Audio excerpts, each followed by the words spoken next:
If you've been praying and it's not been working, then I want to tell you what it is that you've potentially been doing wrong and how you can change that. My name is David. Lovely to meet you, friend. I'm going to put some information, I can never remember which corner it is, where you can learn a little bit about me, but let's get into it. The power of prayer. I want to clear up what I mean by prayer. Prayer, for me, is communion with God. I have my own definition of what God means. I'm very much in the philosophy and teachings of non-dual Shaiva Tantra. You can check out all of the teachings that I've been sharing with you guys in Tantra Tuesdays playlist, where I get into all of that. But let's just say it's communion with God. The thing about communication, is that there's two sides to that coin. There's speaking and there's listening. That is a key part of communication. Communication is not just talking. It's about listening too. And I think this is part of the misstep that people can make when they consider prayer. I think of it as just asking God for something. That he's this granter of wishes. That is not really how it works. Because if God was a wish machine, then everyone would get what they want. But that's not really how the world works, is it? And this then gets into the challenge of, well, why does God answer some prayers but not other prayers? And the distinction is that I have. When we pray, we take the time to speak, to ask for what it is that we want. But then we also need to take the time to listen, to recognize, to quieten the mind. And in tantric teaching, it's the mind that is the cause of mind-based suffering. It is ignorance to the truth.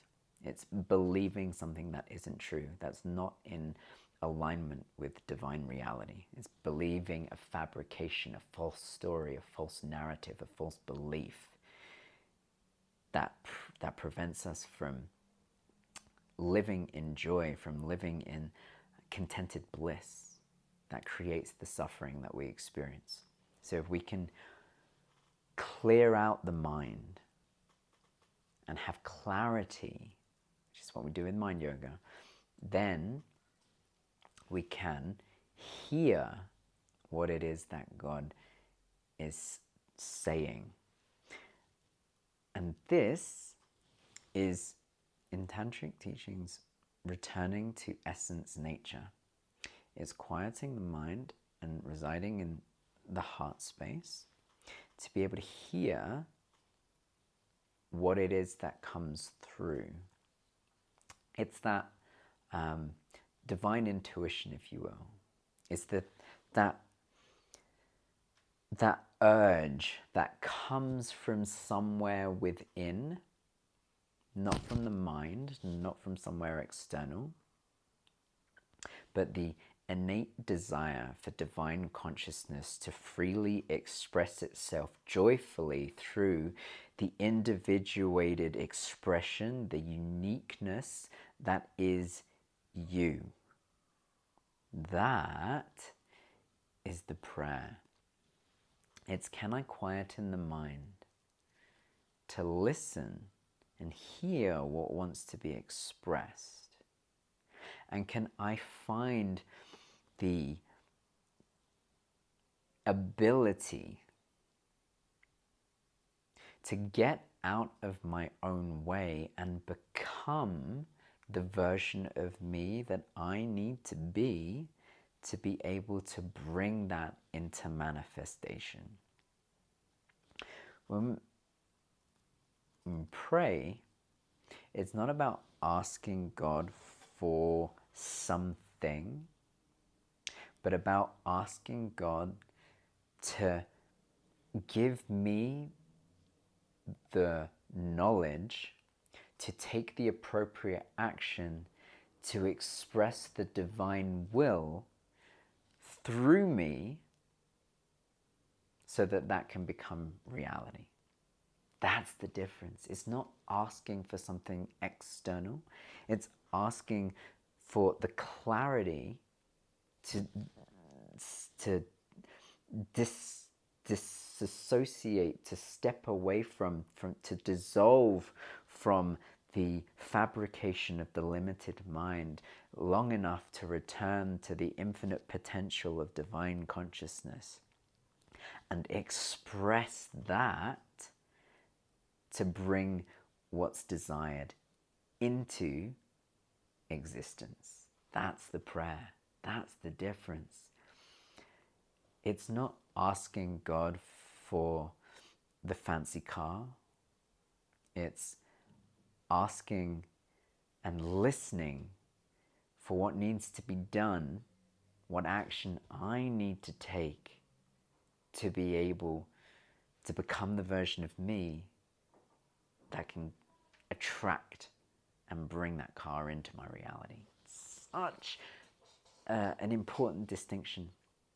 And that's the difference. That's the teaching.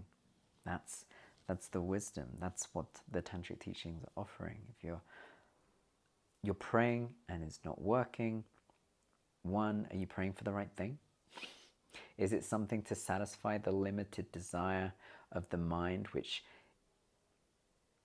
is under the illusion that it needs something external to be able to be validated and become whole? Or are you asking for something that is an intrinsic, internal, joyful expression? And are you taking the right action?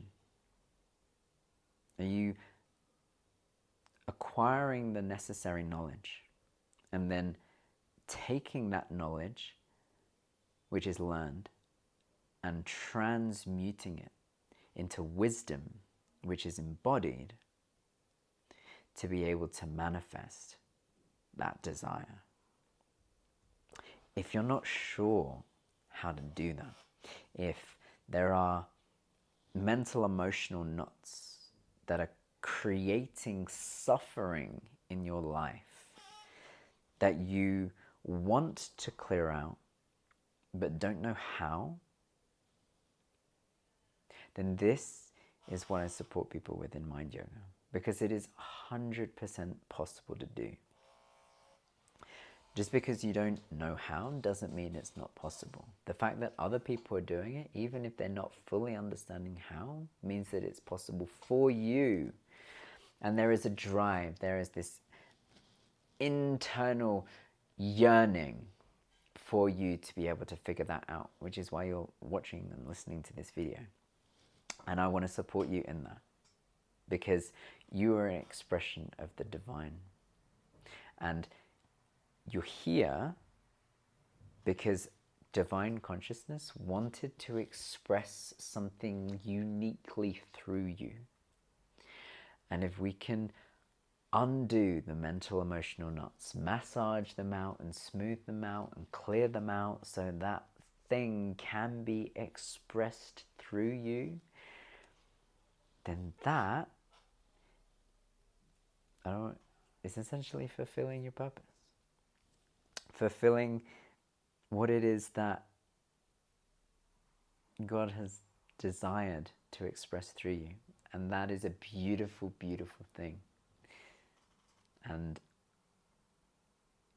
I love supporting people in that. That's my passion, that's my desire, to be able to find the essence and have that intimacy, to really know that person and let them and witness their expression of that. That's yummy for me. So I trust that makes sense.